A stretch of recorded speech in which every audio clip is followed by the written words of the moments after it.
Sobat Rebahan, balik lagi di Arena Film, channel yang bakal kasih tahu kamu alur cerita film-film keren. Salah satunya adalah film anime Kimi no Na wa alias Your Name yang bakal Mimin bahas hari ini. Sebelum lanjut nonton, jangan lupa buat pencet subscribe, komen, sama like semua konten Arena Film. Siapa yang gak tahu anime paling fenomenal ini? Yes, kita bakal bahas Kimi no Na wa, di mana bakalan ada Taki dan juga Mitsuha yang bakal tukeran raga karena dia ternyata punya kekuatan ajaib. Bakal kayak gimana ya kehidupan Taki yang cowok tulen dan harus tukeran badan sama Mitsuha, si cewek alim dan feminim? Pasti udah pada penasaran kan sama gimana sih keseruan film ini? Nah kalau gitu kita langsung simak aja alur cerita dari film Kimi no Na wa. Cekidot.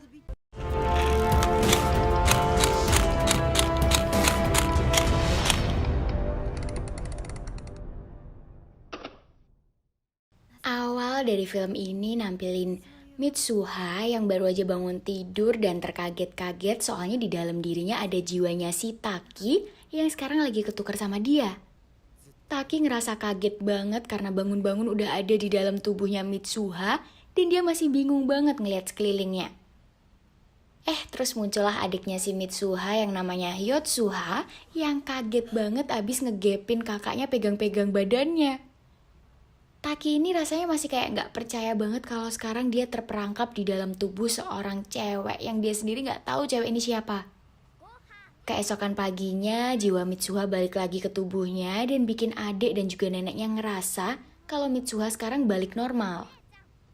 Karena kemarin waktu jiwanya ketukar sama Taki, kelakuan Mitsuha ini aneh banget dan bikin mereka semua terheran-heran sama tingkahnya yang petakilan banget kayak cowok.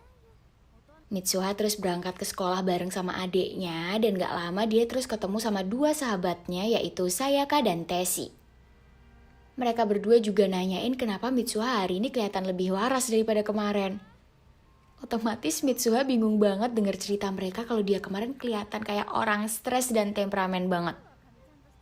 Bahkan rambutnya Mitsuha yang biasanya emang diikat pakai pita, kemarin ini digerai dan seragamnya juga acak-acakan kayak anak cowok gitu. Pas mereka berangkat ke sekolah nih, di tengah-tengah jalan Mitsuha ngeliat kelakuan bapaknya yang lagi kasih pidato karena mau nyalek gitulah pokoknya. Cuman orang-orang di sini udah nggak suka sama bapaknya Mitsuha karena dikenal suka korupsi. Pas Mitsuha dipanggil sama bapaknya, dia langsung melengos aja dan nggak mau nengok bapaknya karena udah malu banget dicap anak koruptor. Kita lanjut sama Mitsuha yang udah sampai di sekolah nih. Dia ngerasa kebingungan banget sama dirinya sendiri. Dia masih gak sadar kalau dia sempat tukeran jiwa sama Taki yang entah di mana sekarang tempatnya. Mitsuha itu hidup di Itomori, sebuah kota yang cukup jauh dari pusat. Jadi di sini tuh masih pedesaan banget dan gak begitu dijangkau sama teknologi. Mitsuha selalu berharap kalau dia udah lulus sekolah bakalan pergi ke Tokyo dan jalan-jalan di sana. Mitsuha dan kedua sahabatnya bahkan pengen banget buat pergi ke kafe yang estetik dan punya makanan yang enak gitu. Tapi sayangnya di sini benar-benar gak ada hiburan apapun Sobat Rebahan. Jadinya Mitsuha sering banget ngikutin tradisi yang ada di sini karena Mitsuha dan Yotsuha tinggal bertiga sama neneknya. Dari kecil mereka udah ikut neneknya buat nenun kain dan juga ikut ibadah di kuil Miyamizu. Malam harinya, Mitsuha dan Yotsuha ngelakuin tarian langit yang jadi adat turun-temurun di Itomori. Mereka berdua juga ngelakuin tradisi kuchimakisek yang berasal dari fermentasi nasi kunyahan Mitsuha dan adiknya. Sepulangnya mereka dari kuil, Mitsuha tiba-tiba teriak supaya dia di kehidupan selanjutnya berubah jadi seorang cowok yang tinggal di Tokyo. Ternyata selama ini dia udah stres banget sama hidupnya yang gini-gini aja dan kurang menantang Sobat Rebahan. Yotsuha yang ngeliat kelakuan gila kakaknya udah gak kaget lagi dan malah ngatain kalau kakaknya ini bodoh banget. Kita lanjut Sobat Rebahan ke hari selanjutnya. Mitsuha terbangun dengan tubuhnya si Taki. Dia kelihatan bingung banget kenapa tiba-tiba badannya berubah jadi cowok dan bener-bener awkward banget lah si Mitsuha pagi itu. Padahal mah ya, kalau si Mitsuha ini sadar, keadaan ini adalah doa yang langsung terkabul. Nah, berangkatlah Taki berjiwa Mitsuha pagi itu ke sekolahannya. Sepanjang perjalanan, Taki ini kelihatan kayak anak desa baru ke kota banget. Teman-temannya Taki yaitu Tsukasa dan Takagi, mereka sempat ngira Taki ini agak gila karena dia bicara pakai aksen aneh dan gak kayak biasanya. Bahkan si Taki ini lupa di mana tempat dia biasanya kerja. Sampai akhirnya mau gak mau harus nganterin Taki buat pergi ke tempat kerjanya. Sesampainya di sana, Taki jiwa Mitsuha ini gugup banget karena dia gak ngerti sama kerjaan pelayan di restoran mewah kayak gini. Akhirnya dia kena masalah tuh pas lagi kerja karena ada pelanggan yang komplain sama makanan yang ketukar. Akhirnya dia ditolongin sama Okudera Senpai yang langsung sigap nanganin hal ini. Okudera ngira Taki emang sengaja bikin kesalahan ini. Padahal mah Taki pas malam itu emang bener-bener gak tahu harus ngapain lagi. Tapi sobat rebahan, karena Okudera Senpai ini bantuin Taki, roknya dia ternyata dirobek sama pelanggan yang tadi ngomel-ngomel. Taki terus inisiatif buat jahitin roknya Okudera karena jiwa Mitsuha si pinter jahit ini keluar. Meskipun awalnya ngira Taki ini cabul, dia akhirnya mau dan seneng banget sama hasil jahitannya Taki. Keesokan paginya sobat rebahan, jiwa Taki balik lagi kayak semula. Dia kaget banget pas bangun-bangun langsung baca HP, tapi ternyata Okudera Senpai ngechat dia banyak banget dan bilang kalau dia udah mulai suka sama si Taki. Masih berlanjut nih, pas udah sampai di sekolahan, Taki langsung diserbu sama dua temennya yang bilang kalau dia kemarin tingkahnya aneh banget. Tapi karena mereka berdua kelihatan bener-bener gak tahu, Taki akhirnya mutusin buat langsung berangkat kerja habis itu. Dan hal gak diduga lagi-lagi kejadian di tempat kerjanya. Pas Okudera Senpai ini masuk, dia langsung notice si Taki dan bilang good luck gitu deh ke dia. Sementara itu kita balik lagi ke Mitsuha yang balik lagi ke tubuhnya. Yotsuha ngelihat kakaknya pagi ini dan bilang kalau tumben banget Mitsuha gak pegang-pegang dadanya lagi. Mitsuha kaget banget pas denger hal ini dan langsung mandi dan beres-beres. Sesampainya Mitsuha di kelasnya, semua orang natap aneh banget ke Mitsuha. Padahal gak biasanya orang-orang ngeliatin dia sampai segitunya. Dia diceritain sama Sayaka kalau kemarin Mitsuha bikin heboh seisi kelas di pelajaran melukis. Mitsuha kaget dan gak percaya kalau dia bisa bertindak brutal banget kemarin. Mitsuha terus langsung balik ke rumahnya dan ngecek buku tulis yang ada di meja belajarnya. Ternyata di sana banyak coret-coretannya Taki yang gambar banyak hal di buku itu. Di saat ini Mitsuha dan Taki akhirnya saling menyadari kalau ternyata kejadian ini bukanlah mimpi, tapi emang beneran terjadi. Mereka baru sadar kalau mereka bisa tukeran roh selama beberapa saat dan hal ini bikin mereka berdua panik gak karuan. Kejadian pertukaran jiwa ini terus berlanjut dan bikin Taki maupun Mitsuha ngerasa stres banget karena ini terus-menerus terjadi di kehidupan mereka. Mereka berdua masih gak tahu apa penyebab dari kejadian ini. Tapi yang mereka bisa tahu adalah hal ini terjadi saat mereka tidur doang.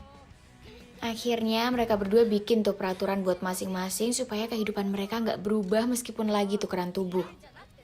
Sampai suatu hari pas mereka lagi tukeran tubuhnya lagi, Taki yang bertubuh Mitsuha itu diajak sama Yotsuha buat buruan siap-siap karena mereka bakal pergi ke kuil Miyamizu. Mitsuha, Yotsuha, dan neneknya langsung berangkat jalan kaki buat sampai ke kuil Miyamizu. Tapi karena neneknya udah gak kuat sama perjalanan jauh dan medannya mulai terjal banget, akhirnya Mitsuha mutusin buat gendong neneknya sampai mereka bisa sampai ke kuilnya. Ternyata kuil ini tuh ada di atas gunung yang tengah-tengahnya ada padang yang luas banget. Sesampainya mereka di sana, Mitsuha dan Yotsuha langsung naruh shake mereka di sebelah patung para dewa. Pas sudah selesai ibadah, mereka bertiga langsung pulang lagi ke rumah karena takut kemalaman. Sementara itu di Tokyo, Mitsuha yang lagi jadi Taki kaget banget pas bangun tidur dan baca notif handphonenya yang muncul chat dari Okudera Senpai.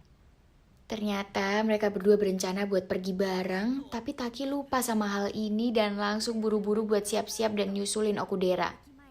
Mereka berdua pergi berkencan ke museum yang ternyata udah direncanain sama Taki. Setelah seharian ngabisin waktu berdua, Okudera ternyata seneng banget bisa jalan sama Taki dan langsung nyium pipinya dan bikin si Taki jadi blushing. Setelah beberapa bulan kemudian, Taki dan Mitsuha udah gak lagi tukeran tubuh. Hal ini bikin Taki penasaran dan pengen cari tahu tempat tinggalnya si Mitsuha ini dengan modal nekat doang dia dan Tsukasa sama Okudera. Mereka keliling-keliling ke seluruh Jepang demi bisa nyari desanya si Mitsuha ini pakai petunjuk gambarannya Taki aja. Teman-temannya Taki rasanya udah mau nyerah aja karena mereka yakin kalau rencana ini bakal sia-sia karena nggak ada orang yang bisa tahu di mana tempat itu cuma gara-gara ngeliatin gambarnya doang. Akhirnya mereka bertiga mutusin buat istirahat bentar di sebuah kedai ramen di dekat stasiun. Nah, tiba-tiba si pemilik kedai ini familiar sama gambar yang dibuat sama Taki. Dia langsung nyebut kalau gambar itu adalah desa Itomori di mana dulu suaminya berasal. Tempat itu ternyata nggak jauh dari tempat mereka sekarang. Cuma ada hal yang ngagetin banget buat Taki. Pemilik kedai itu bilang kalau desa Itomori udah hancur karena kejatuhan meteor 3 tahun yang lalu. Karena nggak percaya, akhirnya Taki coba cari tahu tentang hal ini sampai akhirnya dia nyari nama Mitsuha. Ternyata ada di daftar para korban bencana alam ini. Taki terus keinget gelang yang ada di tangannya ini yang dulunya dikasih sama Mitsuha. Dia percaya kalau gelang ini yang jadi penghubung antara kedua jiwa mereka. Akhirnya Taki punya ide buat datengin padang yang terdapat kuil Miyamizu di sana. Meskipun kelihatan nekat, pada akhirnya Taki berhasil buat sampai di sana setelah ngelewatin hujan dan badai selama perjalanannya. Pas sudah sampai di sana, dia ngeliat ke dalam kuil dan nemuin botol shake-nya masih ada di sana dan benar-benar sama seperti terakhir kali dia kesini bareng Yotsuha dan nenek.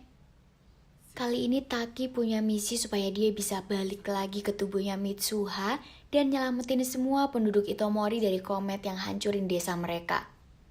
Setelah Taki minum kuchimaki shake-nya, dia berhasil buat balik lagi ke tubuh Mitsuha.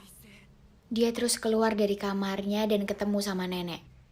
Nenek Mitsuha kaget banget pas lihat cucunya bikin ulah lagi dengan motong rambutnya jadi pendek. Ternyata diam-diam neneknya tahu kalau Mitsuha ngalamin mimpi yang aneh. Ini adalah sebuah kekuatan yang diterusin ke keturunan neneknya Mitsuha. Mitsuha langsung ngelancari misinya supaya bikin seluruh penduduk desa ini pergi dari sini. Dia bahkan nyoba minta tolong ke bapaknya sendiri, tapi sayangnya disangka gila karena permintaannya aneh banget dan kelihatan seperti omong kosong. Pas di jalan balik, dia ketemu adiknya yang baru aja pulang sama teman-temannya. Dia bilang kalau nyuruh mereka semua pergi dari kota ini sebelum malam karena bakalan ada meteor jatuh dan bikin hancur seisi kota. Meskipun ide ini kelihatan gila, rencana Mitsuha ini akhirnya berhasil sobat rebahan. Dia berhasil buat nyelamatin semua penduduk dari ledakan meteor yang ada di Itomori.